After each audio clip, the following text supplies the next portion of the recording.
Depuis plus d'un siècle, le monde entier fait du 8 mars une journée spéciale pour les femmes. Sur ce, nous accueillons sur ce plateau une dame pour aborder cette question concernant le droit des femmes au Sénégal et partout dans le monde. Alors, madame, bonjour et nous vous laissons l'honneur de vous présenter à nos chers amis internautes et followers de Seneweb TV et seneweb.com. Bonjour, Monsieur Mohamed. Je m'appelle Rihanna Djiboudidjou. Je travaille à la SECNA et je suis au Sénégal depuis 2018 dans le cadre de mes fonctions. Ok, donc parlez-nous un peu de la création de votre association concernant ses objectifs et réalisations. Oui, c'est vrai que cette année, j'ai eu l'honneur d'avoir la confiance de mes collègues expatriés. Au sens de la SECNA, l'expatrié, c'est un agent qui est déplacé de son pays, dont il a la nationalité, vers un autre pays, sur la base des compétences. Et donc, cette année, pour un mandat de 3 ans, j'exerce la fonction de présidente de l'association des expatriés de la SECNA. Cette association, il n'est pas nécessaire de le dire, à but non lucratif, évidemment, constituée au Sénégal depuis 1997. Donc, pourquoi cette association? Nos aînés ont été bien inspirés. Vous savez, lorsqu'on travaille dans son propre pays, nous avons les représentants des travailleurs pour veiller sur nos intérêts, l'intérêt général du personnel. Lorsqu'on est appelé à travailler, à exercer en dehors de son propre pays, alors on est soumis à des codes. Je parle bien évidemment des droits de réserve, ce qui fait qu'il fallait trouver un cadre adapté à notre statut de fonctionnaire international. Et c'est pourquoi nous sommes allés dans un cadre d'une association pour nous regrouper, pour pouvoir veiller et également contribuer aux grandes orientations de notre agence, la SECNA. Alors parlons à présent du pourquoi du choix de votre thème et de ses déclinaisons. Voilà, comme vous l'avez dit, depuis 1977, les Nations Unies célèbrent et tout le monde, donc le monde entier célèbre la journée internationale des droits des femmes. C'est une journée qui est dédiée pour faire, on dit la lutte, mais en vérité, ça nous permet de faire un récap des acquis de cette lutte-là, basée sur le fait que les hommes et les femmes doivent jouir des mêmes droits. Cette année, pour la SECNA, il y a une particularité, c'est que depuis le 1er janvier 2023, le personnel également est reconnu comme fonctionnaire international. Ce n'est pas seulement l'organisation qui est à caractère international. Et nous avons pensé que c'est opportun pour nous de traduire de l'opportunité de cette journée des femmes d'avoir un regard sur comment le personnel de la SECNA qui se déplace pour aller dans un autre pays travailler avec souvent les familles. Donc quand c'est les hommes, les épouses suivent. Quand c'est la femme elle-même, elle doit convaincre son conjoint de le suivre dans ce pays d'accueil. Et ça nous a semblé important de faire ces regards croisés-là de personnes qui vont venir parler de leur vécu et également de personnes qui vont venir parler des dispositions administratives, des formalités, des contraintes que cela présente, mais également des moments d'émotion, de joie et puis de solidarité, de partage. Tout ça, c'est important parce qu'au bout d'un moment, c'est vrai que quand on travaille, on le fait pour sa famille, pour construire sa famille. Et quand il y a des choses qui impactent nos familles, c'est important d'en parler. Peut-être parlez-nous d'être femme dans les sociétés modernes, surtout quand tu es femme. Parlant de votre cas, à la tête d'une telle association, parlant de la SECNA, ce n'est pas chose aisée, ce n'est pas facile. Mais alors, que faut-il comprendre par là? Et peut-être avez-vous un message à l'endroit de ces femmes battantes qui rêvent peut-être d'être à votre place dans le contexte actuel de nos sociétés modernes? Cette question me réjouit beaucoup. Et j'en profite d'ailleurs pour faire un stand-up à nos hommes qui, depuis 2015, font confiance aux femmes, font confiance à leurs collègues, parce que, laissez-moi vous dire, Monsieur Mohamed, ça fait 3 mandats successifs où nos chers collègues hommes ont fait confiance aux dames et ont porté à la présidence d'Expat des femmes. Je peux nommer Madame Diop Aminata Nomakaka et je peux nommer également Marguerite Go Selenou, qui ont été les 2 présidentes qui m'ont précédée, et moi-même, Rihanna, qui aujourd'hui prend le flambeau pour mener le combat ensemble.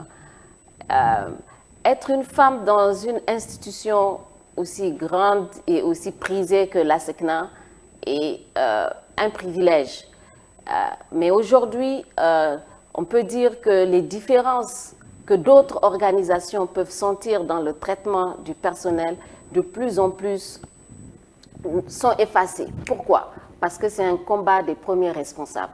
Aujourd'hui, le directeur général de l'ASECNA en fait son cheval de bataille, la promotion des femmes, et jusqu'au plus haut niveau des instances de, comment dirais-je, de management. Donc, nous avons eu des directrices femmes, nous avons eu des chefs de département ou des chefs de service femmes. D'accord? Aujourd'hui, le chef de cabinet du directeur général est également une femme. Et donc, nous avons plein d'autres exemples. Nous avons mené ce combat sur la base des compétences reconnues par les pairs, hommes.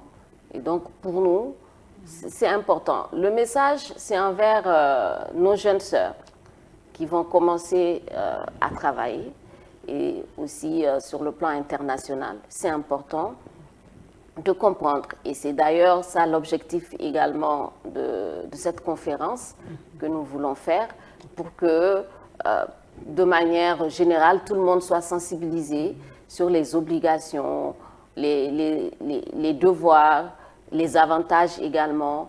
Tout simplement comprendre qu'est-ce que ce statut de fonctionnaire international et comment, en tant que femme, nous le vivons au quotidien. Peut-être une dernière interpellation. Certainement, vous allez me dire comment Mme Diédiou vit sa vie de femme entre l'entreprise et la vie de foyer, ou être femme en général, ou femme tout court. Comment vous menez cette vie d'être femme? D'abord, il faut être organisé. Je pense que la première chose en tant que femme, quand on travaille et qu'on a plusieurs activités en dehors du travail, c'est qu'il faut être organisé. Il faut avoir des objectifs et il faut porter des valeurs. Il faut avoir pour ambition de les partager.